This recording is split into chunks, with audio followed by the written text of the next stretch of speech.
नमस्कार दोस्तों, मैं doctor Komal Bahl. Welcome to my YouTube channel.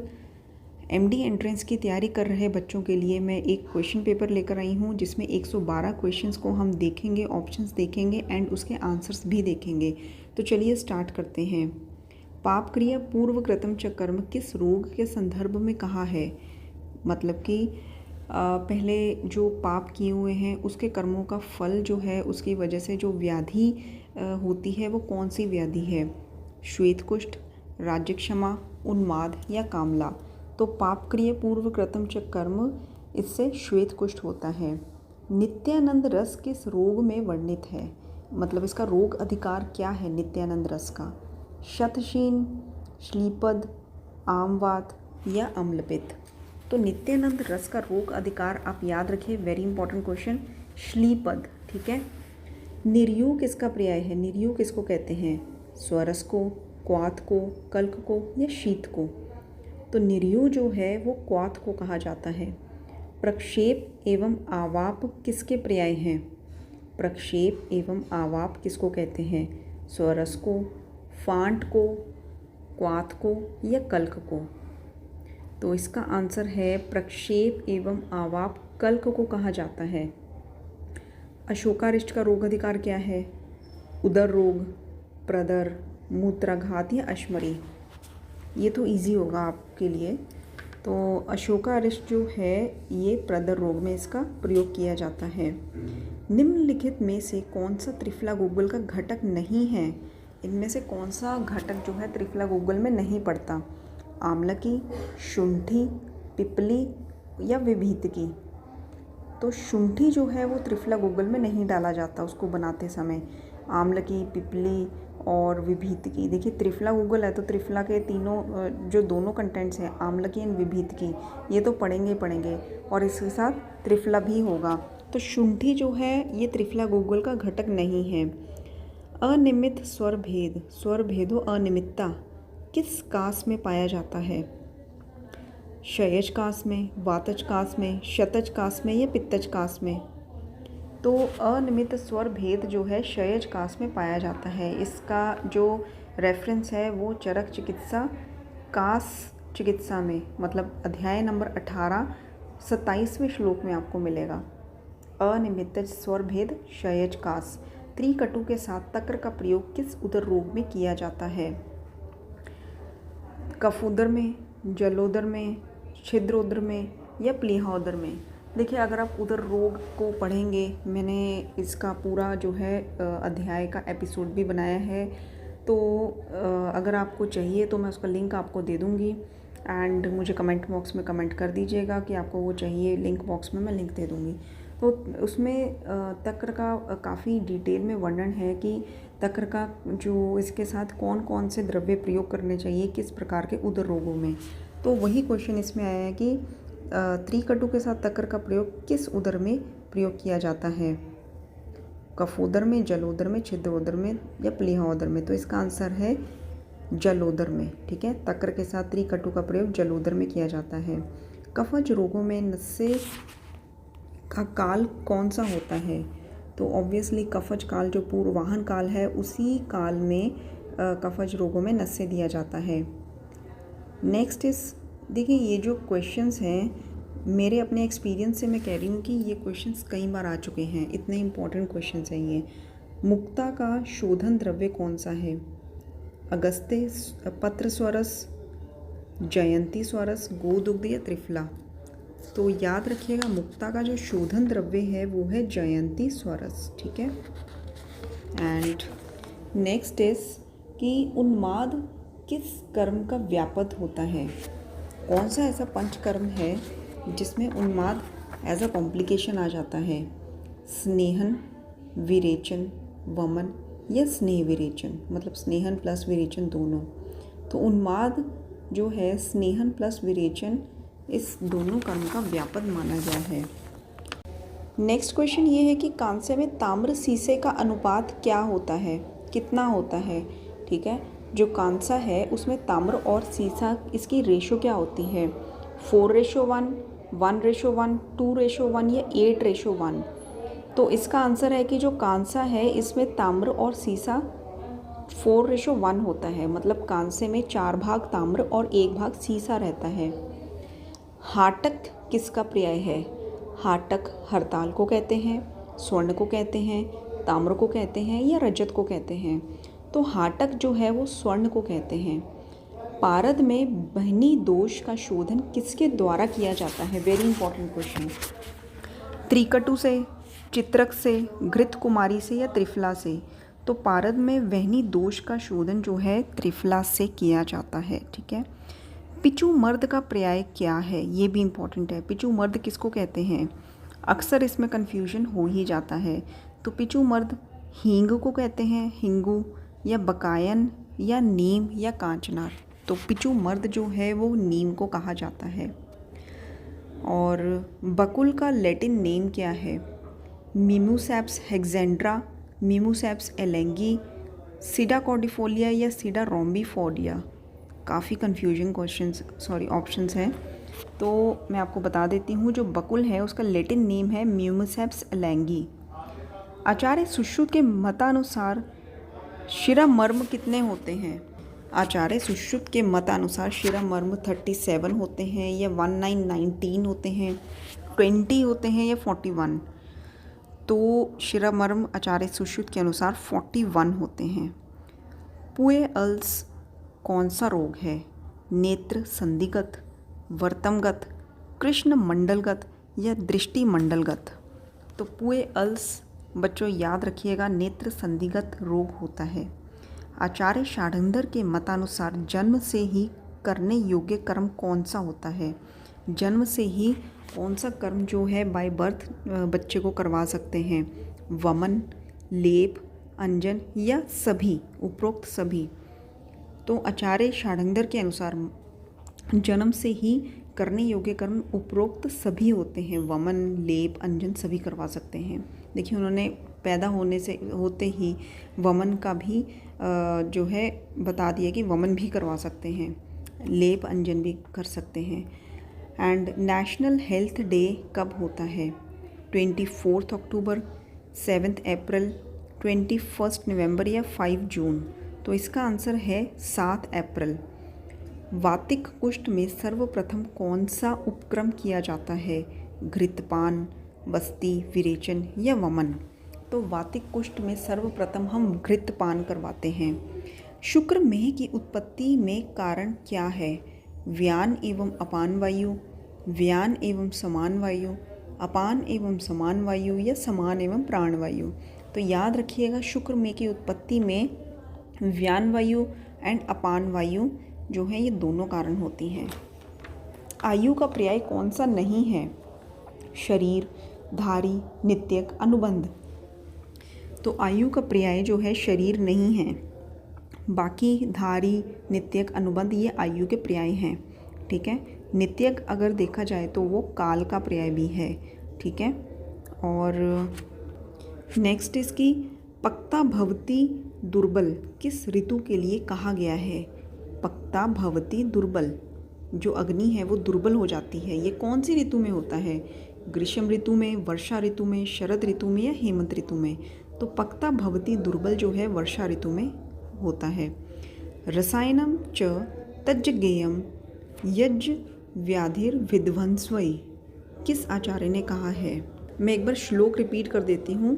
रसायनम च तज्ज्ञेयम यज्ञ जरा व्याधि विध्वंसी, रसायन जो है जरा व्याधि को नाश कर देता है। ये किसने कहा है श्लोक? चरक ने, काश्यप ने, भाव प्रकाश ने या षाढ़ंगर ने?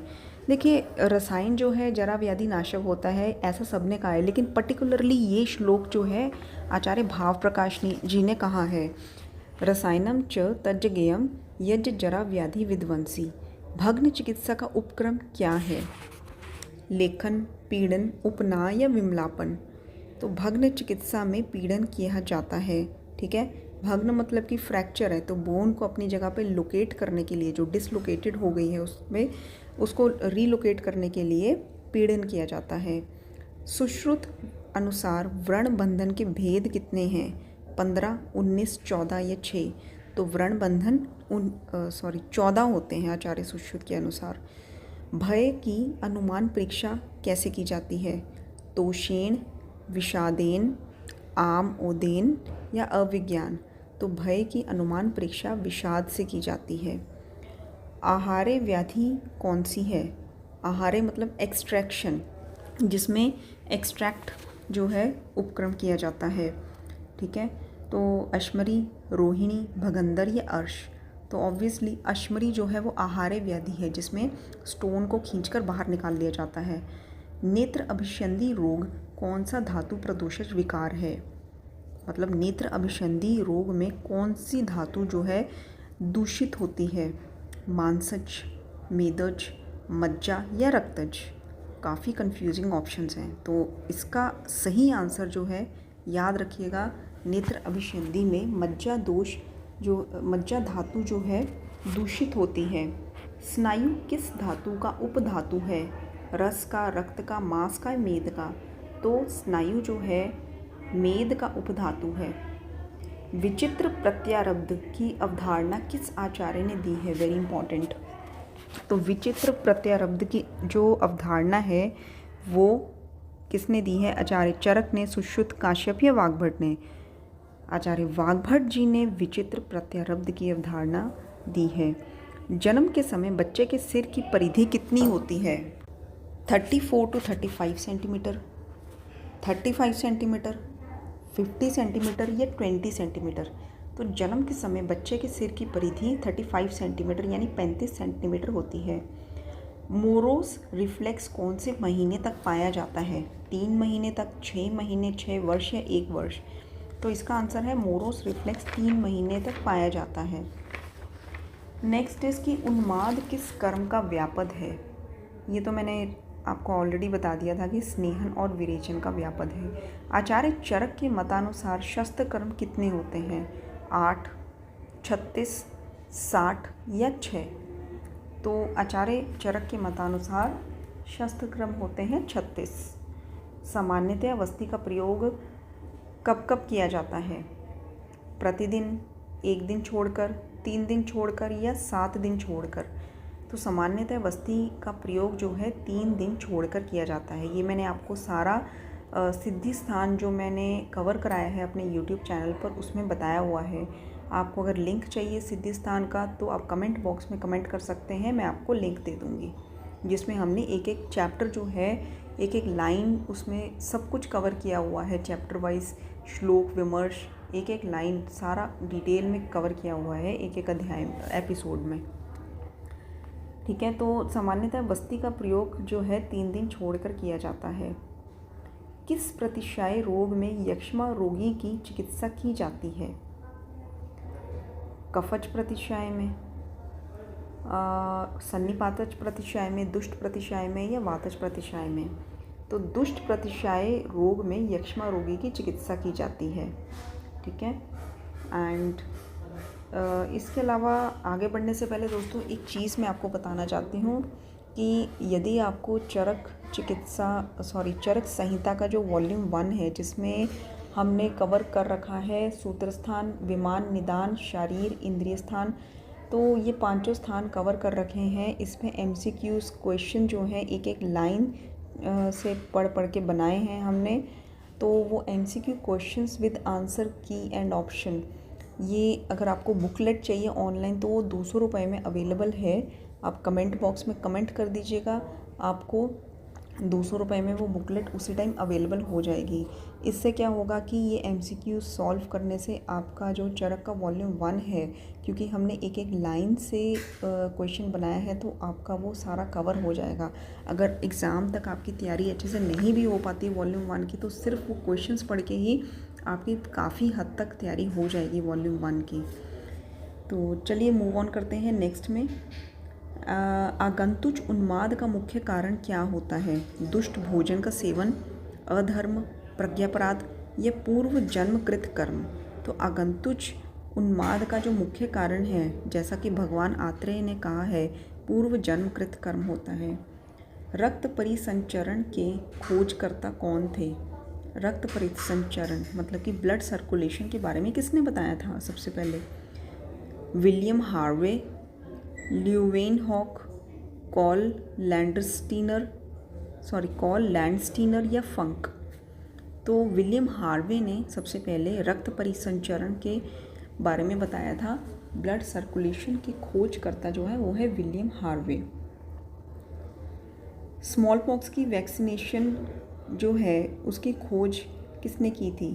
एडवर्ड जेनर ने, रूडोल्फ ने, अलेक्जेंडर फ्लेमिंग ने या रॉबर्ट कॉच ने?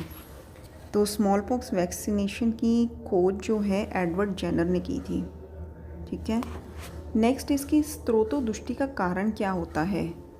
स्त्रोतोदुष्टि का कारण क्या होता है? दोषों के समान गुण वाले आहार का सेवन करना, धातुओं के विरुद्ध गुण वाले आहार का सेवन करना, दोषों के विरुद्ध गुण वाले आहार का सेवन करना या धातुओं के समान गुण वाले आहार का सेवन करना। मैं रिपीट कर देती हूँ, दोषों के समान गुण वाले आहार का सेवन, धातुओं के विरुद्ध गुण वाले आहार का सेवन, दोषों के विरुद्ध गुण वाले आहार का सेवन या धातुओं के समान गुण वाले आहार का सेवन। तो याद रखिएगा, इसका रेफरेंस जो है चरक विमान स्थान 5 में मिलेगा, श्लोक नंबर 23 में।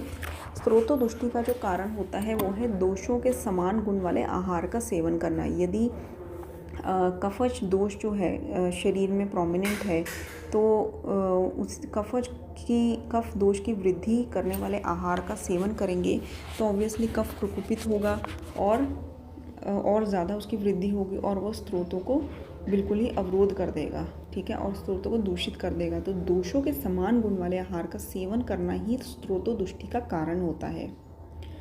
किस महादोषकर भाव के कारण सर्व शरीर में दोष कुपित होते हैं? अति चंक्रमण मतलब अधिक चलना, रथ शोभ मतलब ऐसे वैसे रथ युक्त सवारी करना जिससे शोभ ज़्यादा हो, उच्च भाष्य मतलब ऊंचा बोलना या मैथुन। तो महादोषकर भाव जिससे सर्व शरीर में दोष कुपित होते हैं वो है मैथुन। और 2 शाण के बराबर मान कौन सा होता है? 2 शाण इज इक्वल टू 1 कोल या 1 कर्ष या 1 पल या 1 शुक्ति। तो 2 शाण इज 1 कोल। अपपीड़न एवं धमापन नस्य किस दोष की शांति हेतु किए जाते हैं? तो अपपीड़न एवं धमापन नस्य जो है मैं आपको डायरेक्टली बता देती हूँ, कफज दोष की शांति हेतु किए जाते हैं। काश्यप ने वर्धमान पिपली को किसके अधिकार में बताया है? मतलब वर्धमान पिपली जो है आचार्य काश्यप के अनुसार इसका रोग अधिकार क्या है? रसायन, राज्यक्षमा, जलोदर या ग्रहणी? तो वर्धमान पिपली का जो रोग अधिकार है वो है राज्यक्षमा। ठीक है। प्रलाप किस ओज व्यापद का लक्षण है? प्रलाप कब करता है पेशेंट? ओज विस्त्रंसन के टाइम या ओज क्षय में या ओज व्यापद में या ओज क्षय। इसमें 2 ऑप्शंस दिए हुए हैं। तो प्रलाप जो है ओज क्षय में करता है रोगी। ठीक है। परिप्लुप्ता योनि रोगों में दोष प्रधानता कौन सी होती है चरक अनुसार? परिप्लुप्ता योनि रोगों में वातज पित्तज होता है या वात कफज होता है या पित्तज होता है या कफ पित्तज होता है?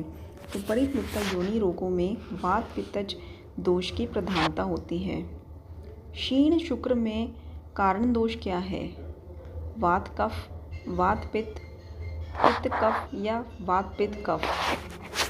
तो क्षीण शुक्र में वात पित्त दोष होता है। ठीक है। परिप्लुप्ता में वात पित्त है, क्षीण शुक्र में भी वात पित्त है। पुए आर्तव की चिकित्सा में क्या देते हैं? पुए आर्तव मतलब कि जब मेंस्ट्रुअल ब्लड मिक्स पस आए तो चंदन क्वाथ, धातकी पुष्प क्वाथ, पुरुष कवट सिद्ध क्षीर या हींगू उशीर सिद्ध क्षीर? तो पुए आर्तव में चंदन क्वाथ दिया जाता है। भिषक सहस्त्र रूपी दुर्निवारणम किस व्याधि हेतु कहा गया है? मतलब ऐसी कौन सी व्याधि है जिसकी चिकित्सा करनी बेहद मुश्किल है? दुर्निवारणम रोहिणी, शंखक, अनंतवात या अर्धाव भेदक? तो शंखक के लिए कहा गया है भिषक सहस्त्र रूपी दुर्निवारम। नेक्स्ट क्वेश्चन है इसकी सांग्राहिक दीपनीय वात कफ प्रशमना नाम किस अग्रह हेतु कहा गया है?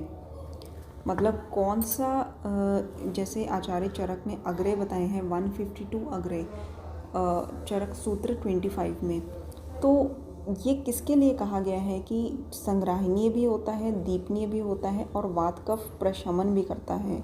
संग्राहिक, दीपनीय, वात कफ प्रशमना नाम अनंतमूल, पिपली, नागरमोथा या बिल्व। तो इसका आंसर है बिल्व। ठीक है, संग्राहिक, दीपनीय, वात कफ प्रशमना नाम। आयुष 56 किस रोग का महत्वपूर्ण योग है? मतलब इसका रोग अधिकार क्या है? कौन से रोग में आयुष 56 दिया जाता है? श्लीपद, एपिलेप्सी, श्वेत कुष्ठ या मलेरिया?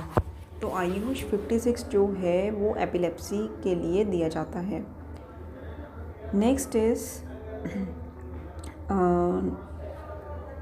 इज शीर पाक कल्पना में द्रव्य, शीर और नीर का अनुपात क्या होता है? ये इंपॉर्टेंट है। तो शीर पाक कल्पना में द्रव्य, शीर, नीर का अनुपात मैं आपको डायरेक्टली आंसर बता देती हूँ। 1:8:32 होता है। मतलब कि 1 भाग द्रव्य, 8 भाग शीर एंड सबसे ज़्यादा 32 भाग जल लिया जाता है, नीर। ठीक है। गृहदिशी रोग में शिरावेद कहाँ किया जाता है?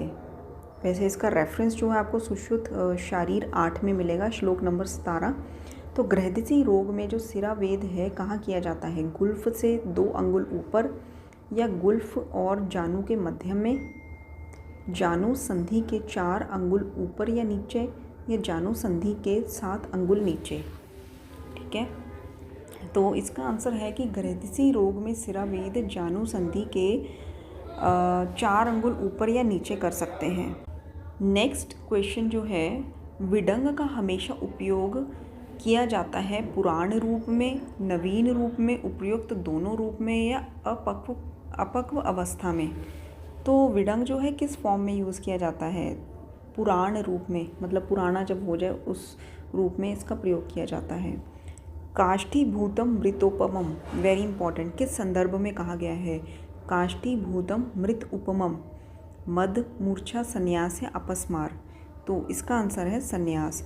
मतलब कि लकड़ी के जैसे बेहोश हो जाता है। ठीक है, मतलब मृत जैसे शरीर होता है वैसे उसका शरीर हो जाता है। ठीक है, काष्ठीभूतम मृत उपमम, तो इसमें संन्यास के लिए कहा गया है ये। निम्न में से कौन सा लक्षण राज्य क्षमा का पूर्व रूप नहीं है? जहाँ तक पूर्व रूप की बात है, राज्य क्षमा के पूर्व रूप के रिगार्डिंग बहुत सारे क्वेश्चंस पूछे भी जा चुके हैं एंड इवन निदान में जितनी भी व्याधियाँ बताई गई हैं उसके पूर्व रूप तो आपको याद होने ही चाहिए, क्योंकि पूर्व रूप को लेकर एक क्वेश्चन तो आता ही है। तो अक्षिकूट शोथ, स्त्री कामता, विभत्स दर्शनता काय या निर्घणित्वम? इनमें से जो पूर्व रूप है वो नहीं है, वो है अक्षिकूट शोथ। बाकी 3 जो है वो पूर्व रूप है कि विभत्स दर्शन होने, काय के अपना शरीर मतलब बहुत ही ज़्यादा विभत्स दिखना, बहुत ही बुरा दिखना, स्त्री की कामता होनी और घृणता होनी। ठीक है, तो अक्षिकूट शोथ जो है राज्य क्षमा का रूप नहीं है, पूर्व रूप नहीं है। नेक्स्ट इसके गर्भवती स्त्री को किस माह में गोक्षुर सिद्ध यवागु दी जाती है? गोक्षुर सिद्ध यवागु चतुर्थ मास में या पंचम मास में या षष्ठ मास में या सप्तम मास में दी जाती है? तो गर्भवती स्त्री को जो है षष्ठम 6वें मास में गोक्षुर सिद्ध यवागु दी जाती है। गर्भवती स्त्री को 7वें मास में किससे सिद्ध घृत दिया जाता है? पृथक पढ़नी से, विदारी कंद से, स्वदंष्टा से या बला से? तो गर्भवती स्त्री को 7th मंथ में पृथक पढ़नी सिद्ध घृत दिया जाता है। ठीक है, तो याद रखिए कि 6ठे मास में यवागु की बात की गई है, गोक्षुर सिद्ध यवागु, एंड 7वें मास में पृथक पढ़नी घृत सिद्ध घृत की बात की गई है। एंड इसके बाद नेक्स्ट क्वेश्चन है कि आचार्य सुश्रुत ने जांगम विष के अधिष्ठान कितने माने हैं? 14, 10, 8 या 16? तो आचार्य सुश्रुत ने जांगम विष के अधिष्ठान माने हैं 16। नेक्स्ट क्वेश्चन इज चित्रक मुख्यतः कौन सा कर्म करता है? दीपन, पाचन, लेखन या स्त्रोत शोधन? तो इसका आंसर है चित्रक मुख्यतः पाचन कर्म करता है। आचार्य सुश्रुत ने अग्नि का स्थान किस कला को माना है? तृतीय कला को, चतुर्थ कला को, पंचम कला को या षष्ठी कला को? तो आचार्य सुश्रुत जी ने अग्नि का स्थान षष्ठी कला को माना है। निम्नलिखित में से कौन सा युग्म प्रतिनिधि द्रव्य के रूप में सही नहीं है? मतलब ये युग्म मतलब पेयर दिए हुए हैं, तो कौन सा पेय प्रतिनिधि द्रव्य के रूप में सही नहीं है? जैसे कि मेदा का प्रतिनिधि द्रव्य है अश्वगंधा, ये सही है या नहीं? स्वर्ण का रजत, मधु का पुराण गुड़, मूर्वा का जिंगनी। तो इसमें से जो सही नहीं है वो है मेदा का जो प्रतिनिधि द्रव्य है अश्वगंधा। तो मतलब मेदा का प्रतिनिधि द्रव्य अश्वगंधा नहीं है। बाकी तीनों जो हैं वो सही हैं, स्वर्ण का रजत, मधु का पुराण गुड़ एंड मूर्वा का झिंगनी। नाड़ी परीक्षा का सर्वप्रथम वर्णन किस आचार्य ने किया है? योग रत्नाकर, माधव वृंद, भाव प्रकाश या षाडंगर? तो नाड़ी परीक्षा का सर्वप्रथम वर्णन षाडंगर जी ने किया है। सुश्रुत मतानुसार कंठगत रोगों की संख्या क्या है? 9, 17, 5 या 19? तो सुश्रुत मतानुसार कंठगत रोगों की संख्या है 17। हलीमक रोग में दोष की प्रधानता कौन सी होती है? कौन सा दोष प्रधान रूप से पाया जाता है हलीमक रोग में? पित्त, पित्तवात, वात कफ या पित्त कफ? तो हलीमक रोग में पित्तवात पाया जाता है। गल शुंडी व गल शालुक कौन सी धातु प्रदूषित विकार है? रक्तज, मांसज, मेदज या मज्जा? गल शुंडी या गल शालुक ये मांसज धातु प्रदूषक विकार है। इसका संदर्भ आपको चरक सूत्र 28 श्लोक नंबर 14 में मिल जाएगा। वृष्य द्रव्यों में सर्वश्रेष्ठ क्या है? स्त्री, अश्वगंधा, केवांच या संकल्प? बहुत ही कंफ्यूजिंग ऑप्शंस आपको लग सकते हैं, क्योंकि स्त्री भी लग सकता है, अश्वगंधा भी लग सकता है, केवांच भी लग सकता है, बट इसका सही आंसर है संकल्प। आचार्य चरक ने जहाँ पे उन्होंने 152 अग्रह का वर्णन किया है चरक सूत्र 25 में, वहाँ पे आपको ये मिल जाएगा कि संकल्प जो है सर्वश्रेष्ठ वृष्य है। ठीक है। एंड सुश्रुत मतानुसार कुपित दोषों की चिकित्सा क्या है? प्रशमन, निर्हरण, हरास करना या बस्ती? तो इसका आंसर है कुपित दोषों की चिकित्सा है प्रशमन। त्रिदंड क्या है? वात पित्त कफ, आहार निद्रा ब्रह्मचार्य, शरीर आत्मा मन या सत्व आत्मा इंद्रिय? तो त्रिदंड है शरीर आत्मा मन। ठीक है। और किस मर्म पर आघात होने से मृत्यु नहीं होती है? कालांतर प्राणहर मर्म, कटी तरुण मर्म, नितंब या उपर्युक्त सभी? तो इसका आंसर है कि उपर्युक्त सभी जो मर्म है इस पे आघात होने से मृत्यु नहीं होती है। कालांतर प्राणहर मर्म भी, कटिक तरुण मर्म एंड नितंब मर्म भी।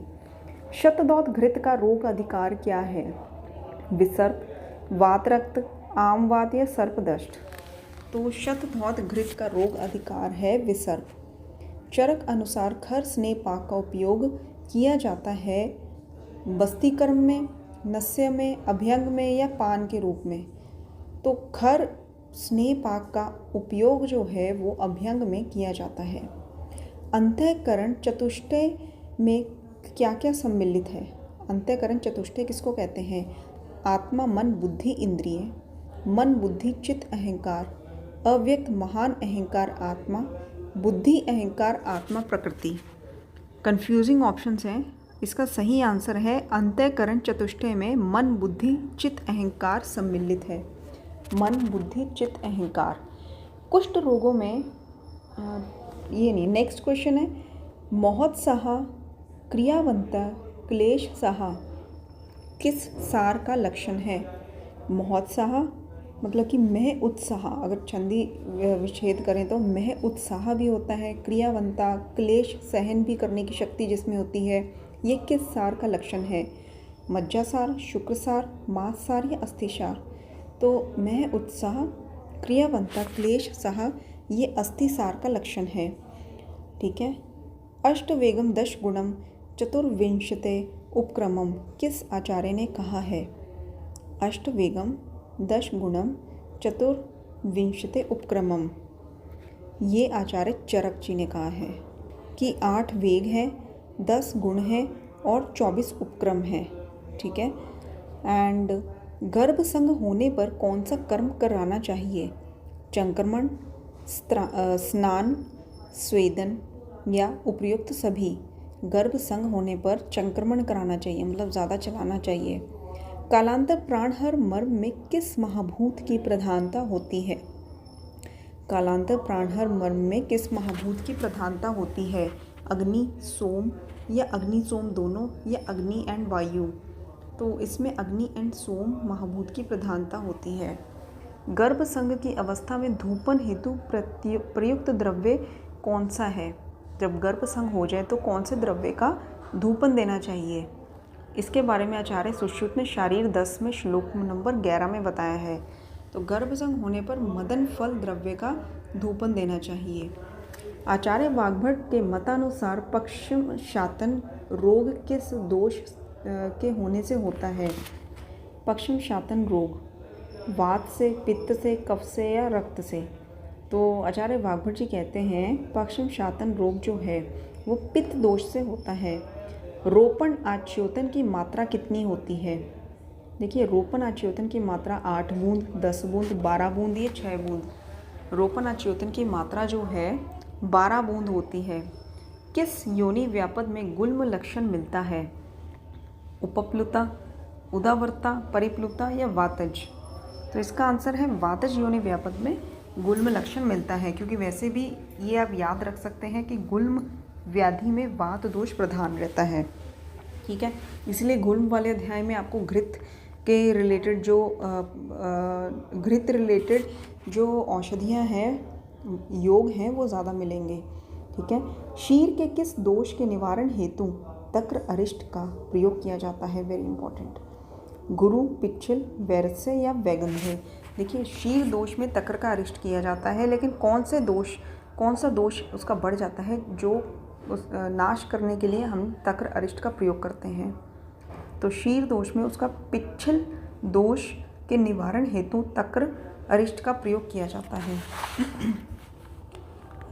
तो दोस्तों, यहाँ पर हमारा ये जो एपिसोड है वो समाप्त होता है एंड मिलते हैं अपने नेक्स्ट एपिसोड में, जिसमें हम ज़्यादा से ज़्यादा important and maximum number of questions आपको बताएंगे।